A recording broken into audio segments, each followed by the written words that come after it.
अस्सलामुअलैकुम वरहमतुल्लाहि वबरकातुहू। इस वीडियो के अंदर फ्रेंड हम बात करेंगे, जैसे रमज़ानुल मुबारक का पाक महीना चल रहा है और मस्जिदों के अंदर अब कुरान पूरा होना शुरू हो गया है। तो हम मस्जिद के इमामों को हदिया में कौन सा पैसा दे सकते हैं? क्या हम सदका फ़ितर दें या कि सदका दें, या फिर कौन सा पैसा दें, या उन्हें हदिया दें या नजराना दें, और कितना दें, कब दें? तो ये सारी बातें इस वीडियो के अंदर फ्रेंड होंगी, तो वीडियो के एंड तक बने रहिएगा। और ज़्यादा दिन की वीडियोस के लिए हमारे चैनल को सब्सक्राइब कर लीजिएगा। चलिए शुरू करते हैं। तो फ्रेंड, जैसा कि आप सभी को पता है कि माह रमज़ान के पाक महीने के अंदर हर मस्जिद के अंदर जो है कुरान को सुनाया जाता है तरावी के ज़रिए, और बहुत सी जगह जो है 7 दिन 10 दिन में भी सुनाया जाता है। तो हम जो इमाम को जो हदिया या नजराना पेश करते हैं, क्या वो सदक़े का पैसा होता है या सदका फ़ितर होता है? जो हम फ़ितरा निकालते हैं वो देना चाहिए, या सदका देना चाहिए, या हदिया या नजराना हमें पेश करना चाहिए? तो देखिए फ्रेंड, पहले तो आप इस चीज़ को समझिएगा कि रमज़ानुल मुबारक के अंदर जो मस्जिदों के अंदर जो कुरान पूरा होता है, इसमें हमारी 2 सुन्नत लगभग कंप्लीट हो जाती हैं। क्योंकि जब 10 दिन का हम कुरान पढ़ते हैं तो उसमें क्या होता है कि हम 10 दिन के बाद ना सुस्त हो जाते हैं कि यार हमने कुरान तो सुन ही लिया है। जबकि कुरान सुनना ये एक अलग सुन्नत है, और कुरान कि तरावी का पूरे महीने पढ़ना ये एक अलग सुन्नत है। तो हम क्या करते हैं, टाइम होने के बावजूद भी जो है तरावियों को जो है इशा की नमाज पढ़ी और जो है छोड़ करके आ जाता है तरावियों, क्योंकि हम कुरान सुन चुके हैं। वो सोचते हैं कि यार ये वही कुरान सुनाया जा रहा है जो हमने सुन लिया। जबकि 10 दिन में इतना अच्छे तरीके से हम नहीं सुन पाते, नहीं समझ पाते। तो मस्जिदों के अंदर जो क्या होता है कि उसका टाइम बढ़ा करके, ताकि लोगों को ज़्यादा समझ में आ जाए, ज़्यादा अच्छे तरीके से सुन सके, तो उसका टाइम थोड़ा लेट तक रखते हैं। इससे 2 चीज़ें हो जाती हैं कि बंदा लेट टाइम तक जो जुड़ा भी रहता है, और जो है तरावी भी लगभग उसकी महीने भर की हो जाती है, और कुरान भी जो है वो महीने भर सुनता रहता है। तो मस्जिद के इमाम के पीछे तरावी और कुरान का सुनना, ये बंदा ज़ख़ीरे को, यानी नेकियों का जो ज़ख़ीरा हम माह रमज़ान के अंदर कोशिश करते हैं, मेहनत करते हैं, वो ज़्यादा से ज़्यादा ज़ख़ीरा इकट्ठे करने में ये कारगर साबित होते हैं। वरना क्या होता है कि जो सुस्ती होती है उसकी वजह से हमारी जो नेकियों का जो ज़ख़ीरा है वो कम हो जाता है। तो यहाँ पे फ्रेंड बात चल रही थी कि जो हम इमाम को जो अब जैसा कि मस्जिदों के अंदर 20 के बाद ही कि कुरान को पूरा किया जाता है, तो उसमें हम कौन सा पैसा दें? सदका फ़ितर का दें, या सदका दें, या फिर हम हदिया या नजराना पेश करें? तो इस चीज़ को आप समझिएगा कि इमाम साहब हैं वो, और पूरी बस्ती की जिम्मेदारी होती है कि अपने इमाम साहब को इस तरीके, क्योंकि कल आखिरत के दिन हमारा जो हम जिसके पीछे होंगे वो हम अपने इमामों के पीछे ही हमारा फैसला होगा। क्योंकि एक लीडर होता है हर बस्ती में, या कहीं भी आप देख लीजिए, कहीं ना कहीं एक मैन, या तो ऑनर कह लीजिए, या तो लीडर कह लीजिए, या तो अध्यक्ष कह लीजिए, यानी सबके पीछे एक लीडर होता है, उसी के पीछे सारी जनता का फैसला होता है। तो इसी तरीके से हमारी मस्जिद के जो लीडर, हमारी बस्ती के जो लीडर हैं, वो मस्जिद के इमाम होते हैं। कल आखिरत के दिन इनके पीछे ही हम सब लोग खड़े होंगे। तो हमें चाहिए कि हम अपने इमाम को बेहतर से बेहतर कोशिश करें कि उन्हें किसी भी तरीके की तंगी परेशानी या इस तरीके की चीज़ें ना होने दें, जिससे कि इमाम साहब जो है अपनी जो है इमामत की ज़िंदगी को छोड़ करके दूसरी तरफ जाने लगे। क्योंकि आजकल देखा यही जा रहा है कि इमामों की पूर्ति भी नहीं हो रही, इतनी कम सैलरी उनकी होती है, इतनी कम उनको तनख्वाह दी जाती है, जिसकी वजह से फिर वो दूसरी तरफ जाते हैं। जो कि एक दीन की, फिर क्या होता है कि दीन की इतनी समझ हासिल करने के बाद जो है, इतना बड़ा वो रखने के बावजूद फिर जो है वो दूसरी तरफ जा रहे हैं। यानी दीन का जो है इसमें ये सोचिए कि दीन फिर हम जो हमारी ज़िंदगियों से निकलता चला जाएगा। और यहाँ पे समझने वाली चीज़ ये भी है कि देखिए, जैसा कि हम कंपनीज़ में काम करते हैं, या एक हम ऑफ़र रखते हैं, तो एक टाइम होता है हर चीज़ का करने का। तो ऐसे ही जैसे हम कंपनी में काम करते हैं, तो अगर गैर मुस्लिम की कंपनी में काम करते हैं तो दीपावली का हमें इंतज़ार होता है। अगर हमारी खुद की कंपनी है या हम मुस्लिम कंपनी में काम करते हैं, तो हमें ईद का जो है बड़ा वो रहता है कि भाई ईद पर कोई गिफ्ट मिलने वाला है।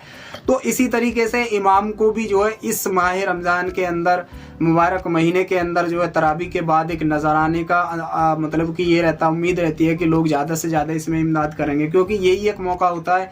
बाकी तो हम पूरी साल भर में क्या करते हैं ये तो सब अपने गिलेवान में झाँक करके देख सकते हैं कौन कितना कर रहा है। जो कर रहा है अच्छी बात है, जो नहीं कर रहा है उनको करना चाहिए। क्योंकि हमारे पीछे ही मतलब कि हमारे पीछे ही इनकी ज़िंदगी का पूरा दारोमदार है। अगर हम इन्हें ये कोशिश ना करें कि भाई अच्छे से अच्छे हमारे इमाम साहब रहें, ताकि अच्छे से अच्छी तालीम और अच्छे से अच्छी चीज़ें, अच्छे से अच्छी शिक्षा दे करके हम जो है जन्नत के ज़्यादा से ज़्यादा अमल करने वाले बने, अल्लाह को राज़ी करने वाले अमल बने, तो फिर बताइए कौन है हमारे आगे पीछे।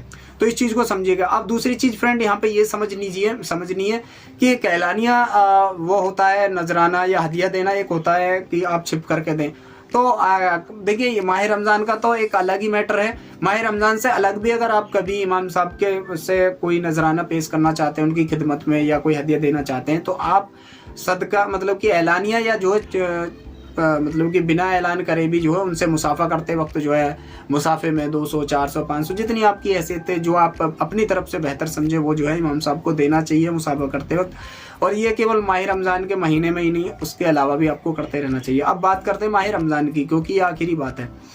माह रमज़ान के अंदर जो हम पैसा देते हैं फ्रेंड, वो सदका फितर हम इमाम को हमें नहीं देना चाहिए, क्योंकि ये एक ऐसा वो है कि ये बताते हैं कि पूरी साल भर का जो हमारे ऊपर, हमारे बच्चों के ऊपर अला बला मुसीबत परेशानी आने का जो अंदेशा रहता है, इस मतलब कि उन सब का ये फितरा निकल जाता है। तो ये इमामों के लिए नहीं है, ये ऐसे लोगों को देखना चाहिए। उस पर मैंने एक कंप्लीट वीडियो बना रखी है, सदका फितर किसे कहते हैं, तो उसको जा करके देख लीजिएगा किन लोगों को देखना है।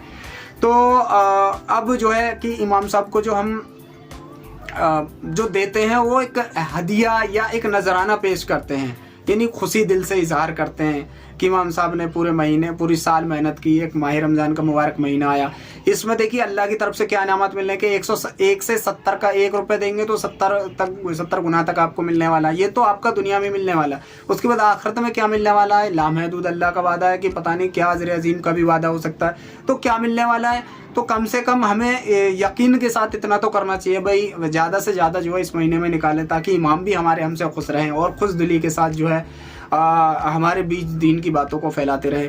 तो दिल खोल करके इमदाद कीजिएगा फ्रेंड, दिल खोल करके अपनी हदिया दीजिएगा इमामों को, दिल खोल करके जो है कुरान पूरे होने पर अपनी तरफ से नजराना हदिया पेश कीजिएगा। इसमें बिल्कुल भी माह रमज़ान का महीना इतना मुबारक महीना है कि आप जो भी लुटा रहे हैं उसका 1 का 70 गुना आपको मिल रहा है। तो कहीं से कहीं तक भी इसमें पीछे रहने की गुंजाइश ना छोड़ें, क्योंकि अगर आप आज पीछे रह जाते हैं उसके अलावा आप आगे करेंगे तो जो रमज़ानुल मुबारक की जो फजीलत है, जो अजर व सवाब है, वो अदर महीने में आपको नहीं मिलेगा। तो दिल खोल करके फ्रेंड मेरी आपसे दिली गुजारिश है कि ये इमाम साहबों की हमारे ऊपर जिम्मेदारी है, पूरी बस्ती वाले लोगों के लिए।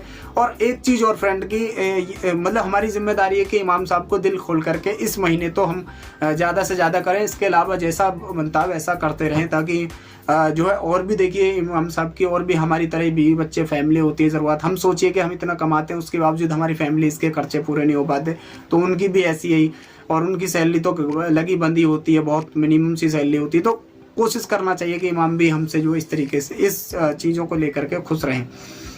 अब मैं एक चीज़ ये कह रहा था कि बेहतर ये है, देखिए अगर हम गैर मुस्लिम बस्ती में हैं या और अदर बस्ती में है, तो देखिए अच्छा नहीं लगता कि घर घर जा करके जो इस चीज़ के लिए पैसा इकट्ठा किया जाए, भाई कुरान पूरा हो रहा है उसके लिए पैसे दो, अच्छा सा फील नहीं होता। आपको खुद ये चाहिए, इतनी मतलब अंदर से ये होनी चाहिए भाई माह रमज़ान का महीना, कुरान पूरा हो रहा मस्जिद के अंदर, तो खुद भी दें, अपने आस पड़ोसी ये सभी लोगों से कहें कि भाई चलो वहीं मस्जिद में ही देंगे, बस्ती यहाँ बुलाने से क्या फ़ायदा। अगर ये सारे अहद कर ले तो ये जो बस्ती में इस तरीके से फिरते हैं, इनको 4 बातें जो सुनने को मिलती हैं कि आ जाते हैं इस तरीके से, तो ये बातें भी सुननी नहीं पड़ेंगी और एक बेहतर रास्ता बन जाएगा कि सभी लोग मस्जिद में देंगे, जिससे कि इस तरह घूमना और इस तरीके से चीज़ें नहीं होंगी। तो मैं उम्मीद करता हूँ इस वीडियो का जो मेरा पर्पस था वो आपको समझ में आया, और इसमें ज़्यादा देरी नहीं करनी चाहिए। आपको ये नहीं सोचना चाहिए कि किसको ही पूरा होगा, जितना जल्द से जल्द आप निकाल देंगे वो एक अमाउंट में आता रहेगा कि भाई अच्छा इतना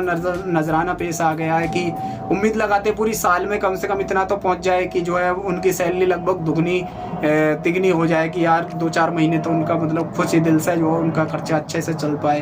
क्योंकि इस ईद पे ही उनका जो है सारे ये रहते हैं कि यार मैं ये चीज़ खरीद सकता हूँ, वो चीज़ खरीद सकता हूँ, वरना जो मिनिमम सैलरी होती है उसमें एक चीज़ भी बंदा नहीं निकाल ले पाते, और इमाम हैं, इन्हीं के पीछे कल हम जो होंगे। तो ये सारी चीज़ों को ध्यान में रखते हुए दिल खोल करके इस चीज़ को करें,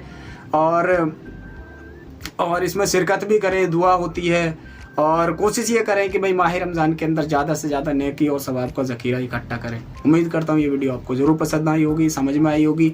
अगर फिर भी आपकी कोई बात समझ में नहीं आती तो कमेंट में लिख सकते हैं। मैं पूरी कोशिश करूँगा आपको उसका सही रिप्लाई देने का। अगर मुझे पता नहीं होगा तो मैं उलमाओं से मालूम करके आपको ज़रूर उसका रिप्लाई करूँगा। तो मिलेंगे एक और नई वीडियो के साथ, तब तक के लिए अस्सलामु अलैकुम व रहमतुल्लाहि व बरकातुहू।